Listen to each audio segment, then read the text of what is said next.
Hello guys, and welcome to a bit of a day trip out, a bit of a road trip, car, adventures, you name it. What we're doing is we're heading down to the Motorist, where there's a Furious Driving. Furious Driving's another YouTube channel. I know the lad who runs that, Matt, he's a nice lad. It's a bit of a social, meet-up, car show, but now I'm actually on my way down to Middlesbrough to meet Chris, and I'm going down the rest of the way from Middlesbrough down to there and his cars. But what I am going to do when I'm there, a selection of his cars I'm going to review, and we're going to have a look around at. So what have we got up to now anyways? Got the XC90, and it is absolutely purring away like a new car. Swear to God, these things just don't age at all, in the way that the drive is lovely, and sound and all the rest of it. Absolutely great. All the work I've done to it, which I'm not going to put on the video, because I haven't actually got round to releasing it yet, but I'll come to that and you will find out in time. But it really does sound absolutely lovely. So we'll jump inside and I'll just give you a bit more information, because even though it's 7 o'clock in the morning, it's like Central Station here, the amount of times I've had to stop recording with cars going by. Well, so into the comfort of the XC90. So what we're going to do now, I'm in a bit of a hurry. I'm going to get on my way and get to Chris's and meet him at Middlesbrough. And like I've said, from there, we're heading down to the Motorist. I may or may not get a bit of filming in, we'll see. Hopefully we will. We'll get some filming in of the car show, and obviously of all of Chris's fleet as well. There's a couple of them for sale, I think, as well. Let me know what you guys think. But anyways, going to get down there. I was going to do a bit of time lapse, but I forgot my tripod, so I'll catch you when we're down there. Well, we're just getting here, and it's absolutely packed. I didn't even know this place was as big, and I didn't even know as many people turned up. But here we are, actually at the Furious Driving. I was just getting Matt a coffee there, so yeah, that's his stand with the 75, which is getting the new battery on. I'm not sure whose Carlton this is. Chris knows him. It's a nice McGann. I think he's called Mark on cars, I think. I get mixed up what they are. Yeah, I've seen this at the last show's video. That's it there, Mark on Motorist. That's Rover Joe over there. I've been speaking to him. We'll get across. We'll have a quick walk round. Joseph Lloyd's car, he's got a channel. I forgot the exact name of it. He does like the car reviews. That's really nice. V6. Two nice Accords parked up together here. The newer one and an older one. But that is nice, that one. And reg, aero deck. Lovely. There's so much here, guys. It's unbelievable. I'm going to try and get as much of it in as I can. All the Rover lineup, 75, Tomcats, Nigel's multicoloured Rover. I do like that. It's like the one I just got rid of. Should have never sold that. I wish I'd kept it now. Yeah, that's Rover Joe's. I do like his plate. X-Reg one. I used to have one of those as well, caddy van. So it's just so mixed up here though. Like, it's hard to, you know, Porsche next to a caddy van, next to a Nova SR. Just so much.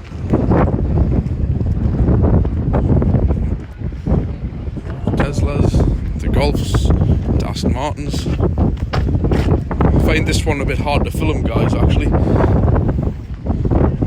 All new stuff coming in.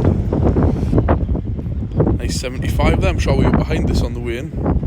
Porsche. That's lovely. Very early S-plate. 3 Series E46. An IROC. American thing. Can't remember the exact names of them. Another nice 75 as well.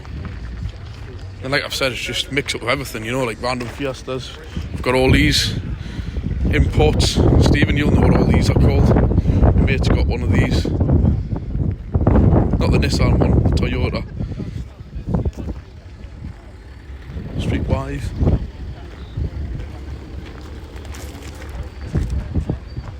All sorts of random stuff. For sale, Saab. Another Saab. Do like that.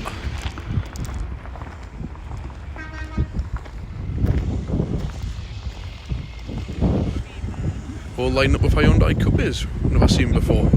Quite cool. A lot of custom things. It's different. And then randomly Hyundai Coupe Evo. All sorts. Lovely line up there.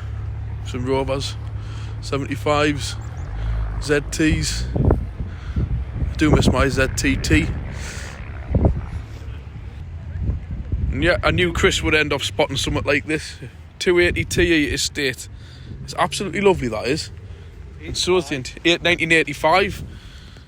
Could actually be the proper reg. It's lovely, yeah. Could be the reg, could be a B. Yeah. A lovely chrome roof rails, sunroof. Oh, it's even got these cool little headlight washers. Look at them. Lovely. Yeah, I must say that is very nice, and I love the colour as well. One next to it's lovely. There's a diesel one there. But yeah, this is lovely. I must say, one of my cars of the show. Tow bar. And you've got the 3 litre diesel. The old mechanical pumps. Again, going years back, every one of these was a taxi. Yeah. It's all sorts. I can't really get everything in. It's just going to be a short one. But there's a few cars over here. I'll do some filming. Just seen this lovely little Esco gear. It's got all the toys on it. Electric windows. The whole lot. Very nice. And this has actually just come from the town next to me this morning. When I was walking the dogs, this drove past me. This literally must... The guy who's got this must live in the same town as me. 100%. Love it, mate. Nice Volvo. Yeah, lovely Punto convertible there. And this is Chris's C6. I do like these. Not mine. I have to admit. Not Chris, the other Chris. Yeah. Too many Chris's. But yeah, this is, I do like this. This is the diesel.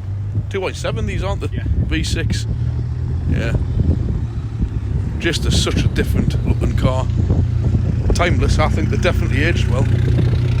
Lovely. Do like that.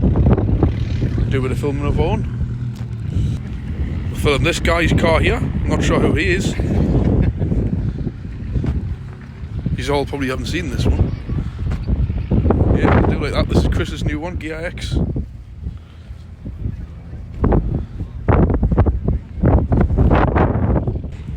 Lovely little EX. That'll go nice with the ZX.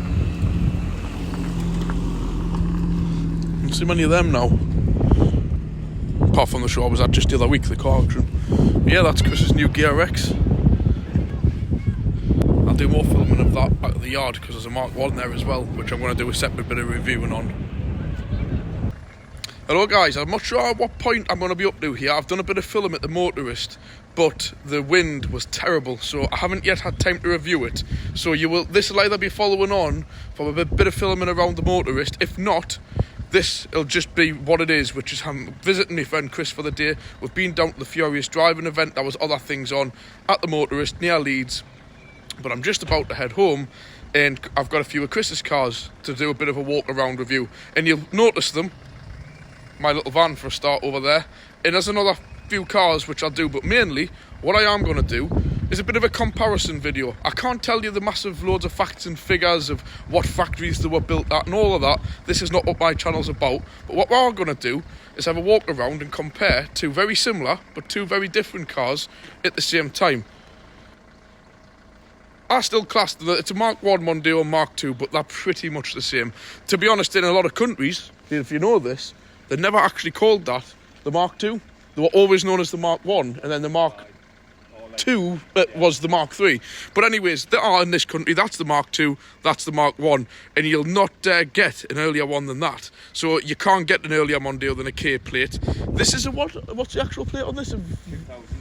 W. So this is a W plate, but Chris has got his reg on it. So this is the very, very last of the Mk2, almost. And this is the very, very first of Mk1. But there's a lot of differences, but a lot of similarities, so we'll go through them. Just to stop any distractions, obviously, that's the XC90. You know, I did a deal with Chris with the van. Just to reiterate the point, it was not a straight swap, like a few people thought it was.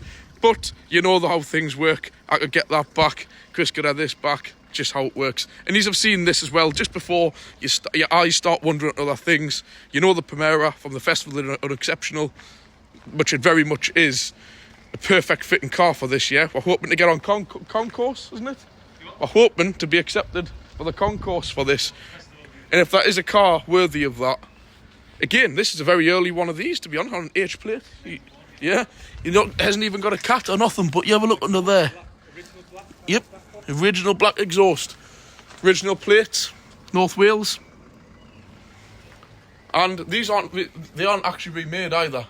just shows you they will be well faded and gone. But a lot of you who have watched my channel for a while, you've seen us do this car. But I'm not going to get too into this one today because we will be taking it to shows and it'll be featured for that. So back to the Mondeos. So obviously this is a very, very early Mondeo. It's a K plate. I think it's about very early 93 June. 93.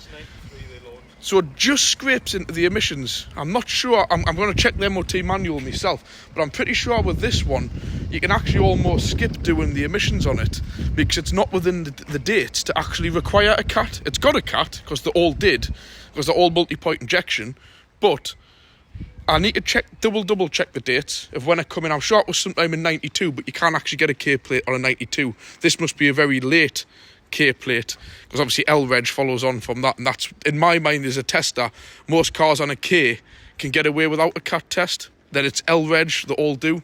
But anyways, we'll have a good look round this one. First up, I want to note is the tax stick 03.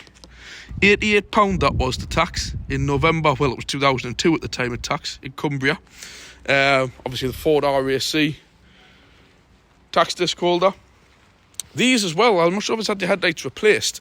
This was just as we started messing around with silly plastic. But they're glass lenses, but this little area here is the, it's like a beam deflector, which is plastic within the glass. And they had a terrible, terrible habit of going really yellow, and you can't take them out. They're inside of the glass unit. And this one is looking fantastic, actually. Slight tinge in that one, but next to nothing. They must have been replaced. They can't be originals. But yeah, I always remember from when I first started out as a mechanic, and when I can remember things, is how yellow these little inserts used to be. But they're just sad facts that I pick up on these. And obviously, Swindon plates. Again, I like the font on them. But you won't often see one of these Mondeos on a K plate. There's not many of them around. This is the GLX, which is like a mid-spec, but the good thing with this, most of the GLXs were like 1.8s, and you get a few 1.6s, actually the 2 litre. So even though it's like a mid-spec, it's probably very similar to my ZX. So quite a lot of nice bits on the inside, but not so much flashy on the outside, i.e. wheel trims, bits of black. And it's a sort of mid-range / more comfy model, not like a flashy model with all the wheel trims and stuff. My kind of car, comfortable on the inside. I'm not really fussed about the stuff on the outside. Like these areas here, you don't want those to be colour-coded because they get scratched when you put stuff in the boot. Same with this area. You don't want them to be painted. Like along the doors, the handles, all this is what you want to be. You want that to be left black. It just gets to the point where, I don't know. Same with the Volvo. I was just on about that the other day. It's got all the bits black, what you want to be black. So yeah, again, with these, there's where the similarities end at the back. You'll have obviously noticed that's a saloon hatchback. So yeah, right, really at the back ends, there's not a great deal of differences between both of them. The same length, same everything, just obviously, to be honest, there mustn't be many Mark 1s around. I very rarely ever see a Mark 1 saloon. Like, I can't even remember seeing one. But these are the pinnacle of how I remember seeing a Mondeo. When I was younger, when we used to go away in the caravan with my parents, these used to be all over the Mark 1s. And obviously, these were what they classed as like new cars then. But yeah, this one's immaculate. I mean, we'll go and have a bit closer look in detail. I mean, look at those arches. They've not been messed around with. They're totally original, as they should be. The only confusing thing on this car is it's got drums on the back. And I've looked through the MOT history, and somebody advised the rear discs on it. So it must have had somebody MOT in it that can't tell the difference between a disc and a drum, which was strange.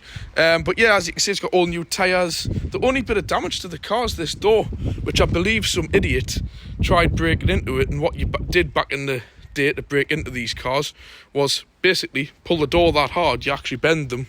It physically bends the door over, and obviously got kicked there. But that's the real only damage, which could be rectified with just getting a new door, you know. But yeah, it's lovely. We'll have a look inside, and I'll show you what bits and bobs on it is. Wait, that's not actually a great deal of difference when you compare it to Mark II. But we'll jump in. First up, we're standing. I've even got a electric adjustment on the seat. And again, you get the more comfier seats on these, which is nice over the standard ones. Electric windows at the front only, but again, that's what you expect on a mid-range car. when you get in here, it's just a nice place to be. You know, you've obviously got your heating controls, you've still got your electric mirrors, but not a great deal else because, you know, back in these days, getting electric windows,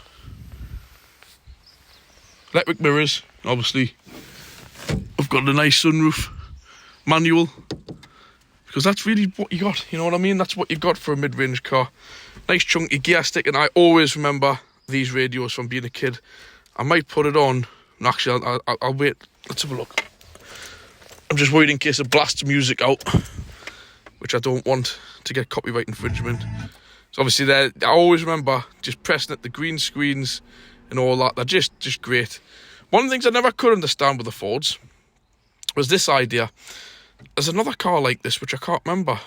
Actually, those Astra Gs. If you have the aircon switched on, the fan blows constantly. If you look, you can't turn it less than 1.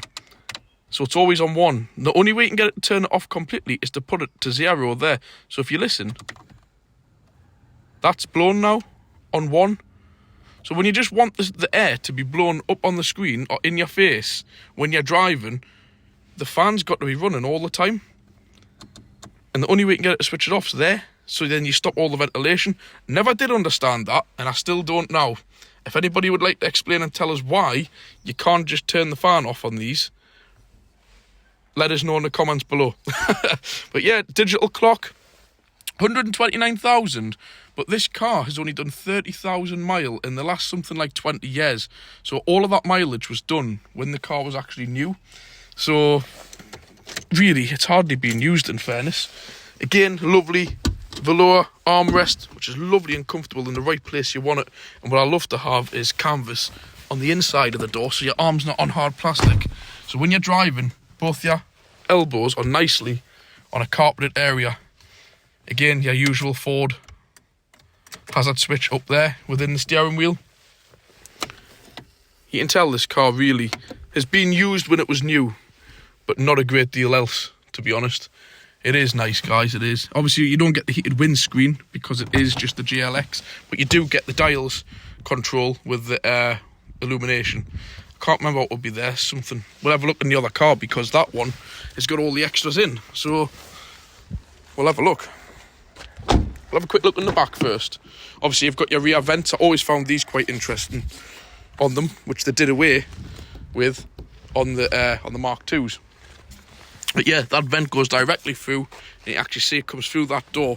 Again, it's like real. Nowadays, there's too much stuff being put onto cars that are fake for no reason. That is a genuine, real vent. Like, I know it sounds sad, but I'm sick of fake things on cars. Obviously, windy windows on the back. Lovely armrest. You can tell these back seats haven't been sat on. They're so smooth and comfy. Again, down in these areas, it's never really had a hard life, this thing. Very nice. And what's it like for legroom? Let's give it a try, see if it's any different to the other one. More than enough room. Bit tight on the old head because of the sunroof, but, you know, it's not too bad. Lovely armrest. You can't get more comfortable in this car to sit in the back of. Lovely. Absolutely lovely. But the key bit for any Mondeo is what's in the back. I just need to fathom out opening it. I'll probably need to use the key. I'll press a button. Actually, no, you don't. I spotted this down here earlier. The boot. So what is it? You pull it that way for the boot.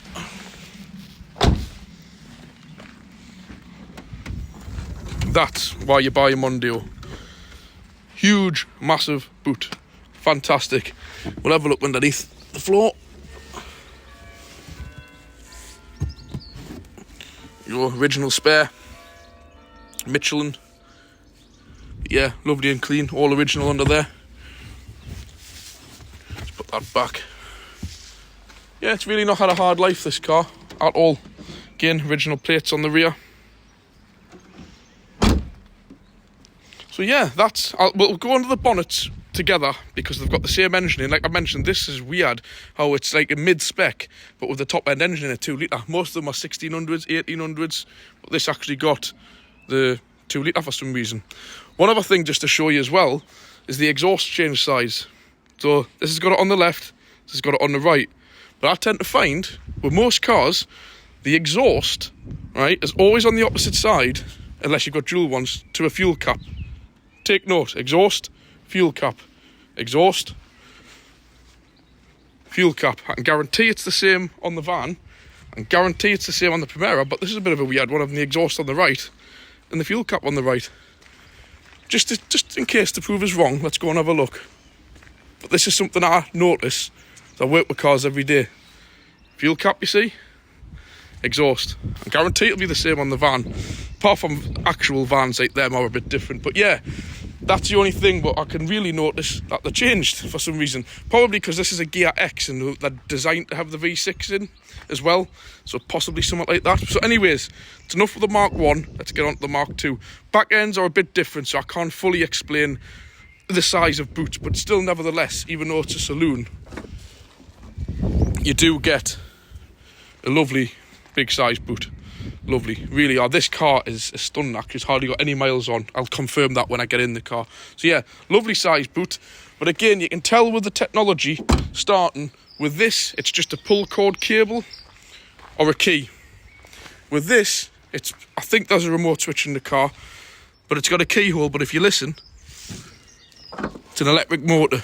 So now we're starting to getting along the technical side of things of using electric for stuff that really doesn't need to be electric. That could just be a pull switch or a little handle here. But this was 2000. They were starting to change things. Again, this won't have a high level stop lamp because it's a K plate. It hasn't. This has just got the two lamps here and here and nothing. As far as I can see, no, it hasn't. There, because back in K-Reg time, you didn't need it. It was becoming a compulsory, becoming law. I can't give you the exact date, but somewhere around, not for me, ZX, around the late 90s. And this one, obviously, you've got the high level stop lamp. But yeah, GhiaX in this car is really, really tidy. While we're at the back, I will say that is the original Ford stainless steel exhaust, and it looks really, really nice. Again, being the GhiaX, you get the nice extra bit in the bumper, like not a grill as such, but like a valance at the back. But we're just talking about these backlights earlier.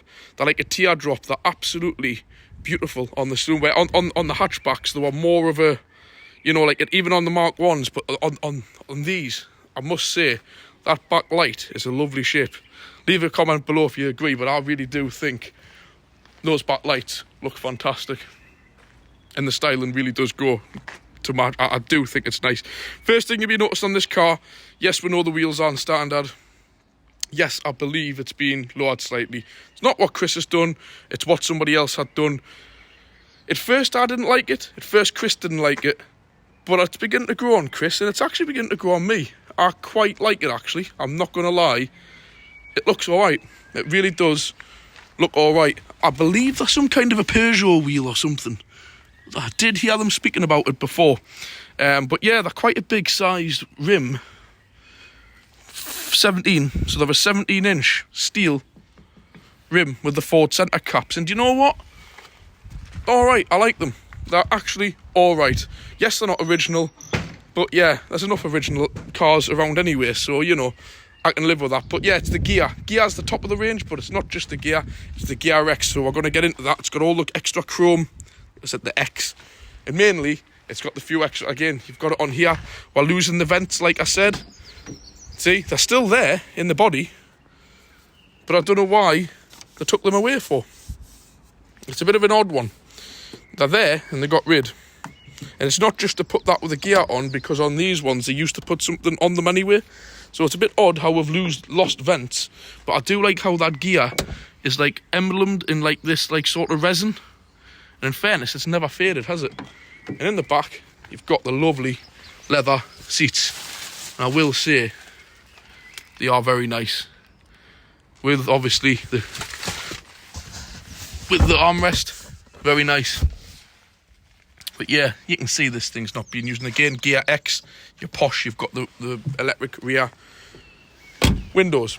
Into this side, I've just been sat here for a few hours in the car and it is lovely. So we've got the wood transferred across onto the door. Obviously electric windows on a GhiaX. And you've got your full heated leather. But we'll get more into the interior in a second. We'll have a look. And again, you've got your sunroof, but it's an electric one. Same as this, but it's just a manual one. Almost the same mirrors, not a great deal of difference there. Same shape of windscreen. You can even see just the bevel at the bottom is exactly the same pattern and everything. It's basically just a facelift. There's not massive differences in them. Obviously this as well on the brakes at the back. Both got front brake discs. This has got drums. This has got discs at the back. That's maybe because it's a GhiaX, or probably just an upgrade with the ABS system. I think the Mk1 still does have ABS though. But yeah, obviously at the front, the GhiaX theme comes in with the chrome insert around the grille. The front fog lights, not directly for the GhiaX, but the higher up ones. And obviously everything's colour coded, as I've told you, with those. So all the rubbing strips and such, all like the bumpers are much more kind of wrapped round to them, where they're like in sections. But yeah, it's really is nice. And for some reason on these, they put the 2 litre 16 valve on the wing, where with those, they put the spec on the wing and 16 valve on the back, which is weird. Because as you can see, there's nothing written on the back, and on this, they write 16 valve here. So they don't, instead of writing 2 litre 16 valve, it's just 16 valve. But on these, they write 2 litre 16 valve on the side, but not the spec. So, like I said, it's all part of the design process. That's just what they do. So, the main features of the GhiaX, there's not a great deal on the outside. You'd be able to distinguish this to a different spec. The main part of the GhiaX is inside. So we'll get inside and we'll have a look. And I'll show you. Straight away, just from opening the door, you'll notice, obviously, you've got your 4 electric windows with your lockout switch, your wood, your electric driver's seat. Again, like I've said, we've lost the boot remote, obviously, on this. So the only thing I'm thinking with this car is only 2 ways to open the boot, is the button on the key or pressing the button on the back with the key. So it's a bit different to the other one on that sense. And the key itself is a new, like what I class like Focus key, or Mk2 Mondeo key. And straight away when we get in here, you'll see the differences. Start by the leather seats for a start. We'll jump in, and immediately you know you're in something special. First up, this one's an auto. You've got your sport mode, so if you switch the ignition on, it does come up when you flick at the sport. This has come on. Down there, sport, so you get your sport button. It just holds it in the gears for longer, basically. So yeah, automatic. I think they're just a 4-speed, these, with sport and economy, and you can manually change first and second gear. I'm just actually going to move it into neutral. Don't know why it's beeping. Probably just saying it's in gear. That's not going to work because I can't deal with that. So yeah, so heated seats, just 1-stage ones. And you've got traction control. You get that extra on a gear as well. GhiaX. Same thing, electric mirrors. I thought there would have been electric folding, but they're not. I don't think that was an option on these. And again, this has got the same annoying thing as that one has got. And I don't know why it's carried across. This has got the full climate control, obviously. So you've got your up and your down, all the rest of it. Your aircon, again, aircon something that hasn't got. And then you've just simply, it's just simply fan speed up and down, as you can hear. Auto. And then different directions you want it to blow. I don't know if you can hear that. It's blowing, right? And I would just think you can turn the fan off. But no, that puts it to auto, so it blows just as hard. So you can't switch the fan off completely unless you go to this stupid 0 thing. But by doing that, it totally shuts off the vents, and you've got just no through draft, which is sometimes just what you want. You don't need the fan on, just at speed. It just keeps air coming through the car. But just to have it anywhere, you've got to have the whole system on and running. I never did understand or like that system, and I'm surprised it's been carried across to the GhiaX, as well as even just from the very early days of the Mk1. So that's that anyways. We're going to turn that off while the ignition's on. But like I mentioned, climate control, GhiaX spec. Then we're getting onto this thing down here, which is your controls for your audio. That was mainly on the GhiaX's, which is a nice thing to have. But the most important thing is cruise control. Very rarely have I seen cruise control on a Mondeo, Mk1 or Mk2, and that is a nice rare option to have. The only thing we were saying was, we find it very strange how there's absolutely no symbols or markings to tell you that it's cruise control. I believe that's on and off these. Chris has been using it, and that's your plus and minus. But apart from, I think, there is a light that actually comes on when you're driving somewhere on the dash, but there's no indication when you switch it on or off to say that it's on or off. The lad who used to own this car didn't know it had cruise control, and I think a lot of people wouldn't have any idea. They'll just think it's some kind of radio controls and probably not even know that that's there. So yeah, I would imagine this will have a disc changer hidden somewhere, probably in the boot or under a seat. And again, straight way around here, you know you're in a GhiaX because you've got your front fogs, obviously. You've got your heated windscreen, which you probably can't see in the glass. But yeah, heated windscreen, heated rear screen, as well as definitely have heated mirrors. But yeah, they're kind. And this car's only got 60,000 mile on as well. Oh, and you've got this, obviously, computer thing, which tells you all sorts from the time to the stopwatch to outside temperature to miles per gallon, all that stuff. I mean, Chris, we're just saying, again, an annoying little feature. If you want your outside temperature on, you lose your clock, which is a bit silly. So outside temperature or clock, which is rather annoying. The Mk2 Mondeos were like that. Either if you wanted the outside temperature on, you couldn't see your miles per gallon, etc, etc. It was just a common thing that they did. So that's that. Now, let's just open the two bonnets and we'll have a look. But like I've said in this one, same levels of comfort, but just in leather.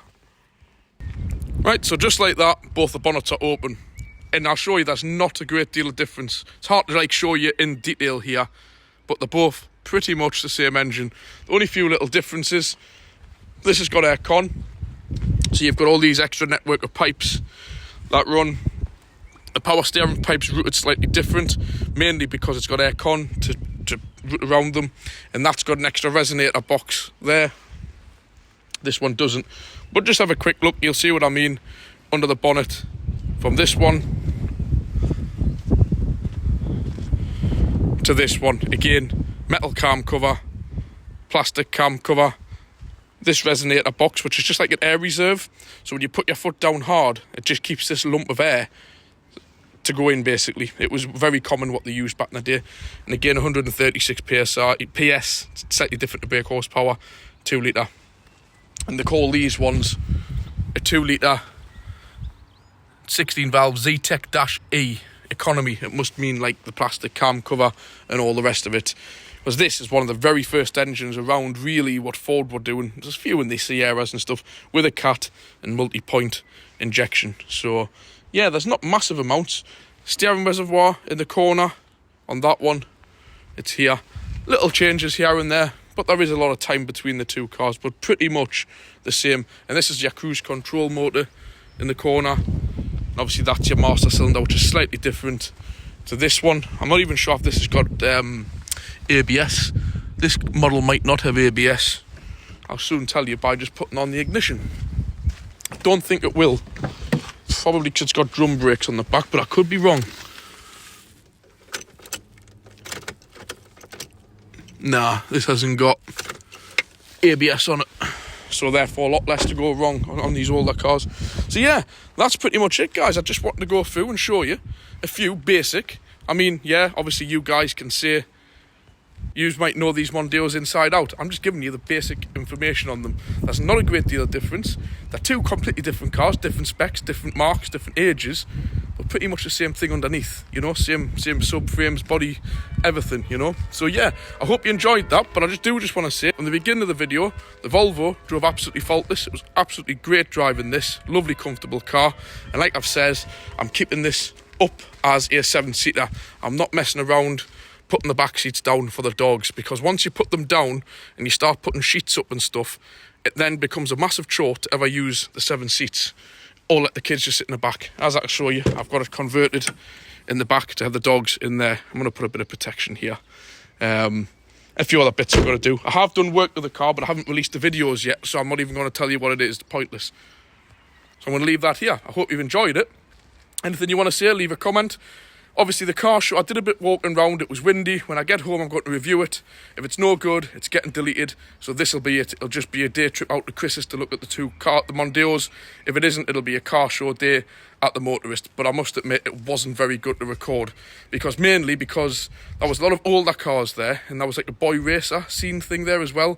So there was a lot of people with like heavily modified cars and all these flashy new BMWs and everything. And it's just a bit weird. You had like a flipping Mondeo, and the next car was like a Mustang, and then the next car was a Focus ST, the next car was flipping a green Hyundai Coupe. It was a bit awkward to walk around. There was just too much differences in it was huge. But I'll review it, and if it's any good, I'll stick it on. If not, it'll just be this. So I hope you enjoyed it, guys. If you haven't already done so, please leave a comment. Anything you want to say, ask, whatever, leave the comment. If you enjoyed it, hit the like. If you haven't already done so, hit subscribe, and I'll catch you next time.